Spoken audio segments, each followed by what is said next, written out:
అందరికీ నమస్కారం. ఈరోజు మనం ఒక అద్భుతమైన ప్రదేశానికి వెళ్తాం. మధ్యప్రదేశ్లోని మొరేనా జిల్లాలో ఉంది ఆలయం. ఇది మామూలు గుడి కాదు. వెయ్యేళ్లుగా ఎవరికీ అంతుచిక్కని ఒక మహారహస్యానికి నిలయం. దాని పేరేంటో తెలుసా? కాకన్మఠ్. సరే, ముందుగా ఒక ప్రశ్నతో మొదలుపెడదాం. ఆలోచించండి. ఎలాంటి సిమెంట్, గార ఏమీ వాడకుండా కేవలం రాళ్లను ఒకదానిమీద ఒకటి పెట్టి 120 అడుగుల ఎత్తైన ఒక కట్టడాన్ని నిలబెట్టగలమా? వింటుంటేనే అసాధ్యమనిపిస్తుంది కదా. కాని కాకనమఠ ఆలయం విషయంలో ఇదే జరిగింది. అసలీ గుడి చుట్టూ ఉన్న అతిపెద్ద మిస్టరీ ఇదే. సరే, పదండి. ఈ చిక్కుముడిని కొంచెం లోతుగా విప్పే ప్రయత్నం చేద్దాం. అసలు ఈ ఆలయం కథేంటి? సైంటిస్టులకి, చరిత్రకారులకి ఇది ఎందుకొక పెద్ద పజిల్లా మారిపోయిందో చూద్దాం. సుమారుగా 1000 ఏళ్ల క్రితం కట్టారండి ఈ ఆలయాన్ని. అప్పట్నుంచి ఇప్పటివరకు కాలానికి ఎదురు నిల్చింది. దాని నిర్మాణంలో ఉన్న రహస్యాలు, అక్కడ జరుగుతాయని చెప్పే వింత సంఘటనలు ఇప్పటి టెక్నాలజీకి, సైన్స్కు కూడా అర్థం కాకుండా ఒక పెద్ద సవాలు విసురుతూనే ఉన్నాయి. మరి అసలు ఇంత గొప్ప కట్టడాన్ని ఎవరు కట్టారు? ఈ ప్రశ్నకు సమాధానంగా మనకు 2 వేర్వేరు కథలు వినిపిస్తాయి. ఒకటి చరిత్ర పుస్తకాల్లో ఉంటే, ఇంకొకటి అక్కడి ప్రజల నోళ్లల్లో నాంతోంది. చరిత్ర ఏం చెప్తోందంటే, కుష్వాహ వంశపు రాజు కీర్తిరాజ్ తన భార్య రాణి కాకనవతి కోసం ఈ ఆలయాన్ని కట్టించారట. అంతా బాగానే ఉంది. కాని అక్కడి స్థానిక ప్రజలను అడిగితే వాళ్లు చెప్పే కథే వేరు. వాళ్లేమంటారంటే, ఈ గుడిని కట్టింది మనుషులు కాదట, దెయ్యాలట. అదీ ఒకే రాత్రిలో. కాకపోతే తెల్లారేలోపు పని పూర్తి కాకపోయేసరికి దాన్ని అలాగే సగంలో వదిలేసి మాయమైపోయాయని నమ్ముతారు. సరే, ఈ దెయ్యాల కథను కాసేపు పక్కన పెడితే అసలు దీని నిర్మాణం గురించి ఇంకాస్త లోతుగా చూద్దాం. ఇది కేవలం చూడ్డానికి అందంగా ఉండే కట్టడం మాత్రమే కాదు, ఆనాటి ఇంజనీరింగ్కు ఒక నిలువుటద్దం. ఈ గుడి ఎత్తు ఎంత ఉంటుందో తెలుసా?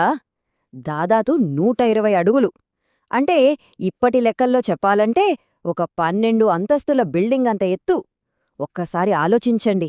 1000 ఏళ్ల క్రితం ఎలాంటి టెక్నాలజీ లేకుండా అంత ఎత్తున కట్టడమంటే మామూలు విషయం కాదు. మరి దీని వెనుక ఉన్న టెక్నికేంటి? దాని పేరు ఇంటర్లాకింగ్ బ్యాలెన్స్. అంటే ఏంటంటే, పెద్ద పెద్ద రాళ్లను ఒకదానిమీదొకటి పేర్చారు అంతే. మధ్యలో సిమెంట్ లేదు, ఏమీ లేదు. కేవలం గ్రావిటీ, పర్ఫెక్ట్ బ్యాలెన్సింగ్, ఈ రెండింటిమీదే ఆ నిర్మాణం ఆధారపడి ఉంది. ఎంత గొప్ప ఇంజనీరింగ్ నైపుణ్యం కదా. ఇక్కడే ఉంది అసలు విషయం. ఆ రాళ్ల అమరికలో ఒక్క రాయి, జస్ట్ ఒక్క రాయి కొంచెం పక్కకు జరిగినా మొత్తం గుడి పేక మేడలా కూలిపోతుంది. అంత డేంజర్. అయినా సరే 1000 సంవత్సరాలుగా ఇది ఒక్క అంగుళం కూడా కదలకుండా అలాగే నిలబడి ఉంది. దీని బలాన్ని చూడండి. సుమారుగా 1015లో కట్టారు. ఆ తర్వాత 13వ శతాబ్దంలో విదేశీయుల దండయాత్రల్ని తట్టుకుంది. దాడులు మాత్రమే కాదు, ఎన్నో భూకంపాలు, వరదలు, తుఫాన్లు అన్నింటినీ చూసింది. ఇంత సున్నితమైన నిర్మాణం ఇన్నింటినీ తట్టుకొని ఇప్పటికీ నిలబడటం నిజంగా ఓ అద్భుతం కాక మరేంటి. ఓకే, నిర్మాణం ఒక పజిల్ అనుకుంటే, ఈ ఆలయంలో రాత్రిపూట జరిగే సంఘటనలు మరో పెద్ద మిస్టరీ. అక్కడి జనాల్ని భయపెట్టే ఆ కథలేంటో ఇప్పుడు చూద్దాం. అక్కడి గ్రామస్తులేమంటారంటే, రాత్రిపూట ఆ గర్భగుడిలోంచి ఏవేవో వింత శబ్దాలొస్తుంటాయి. అందుకే సాయంత్రమయ్యిందంటే చాలు మేమా గుడి పక్కకు కూడా వెళ్ళం అని.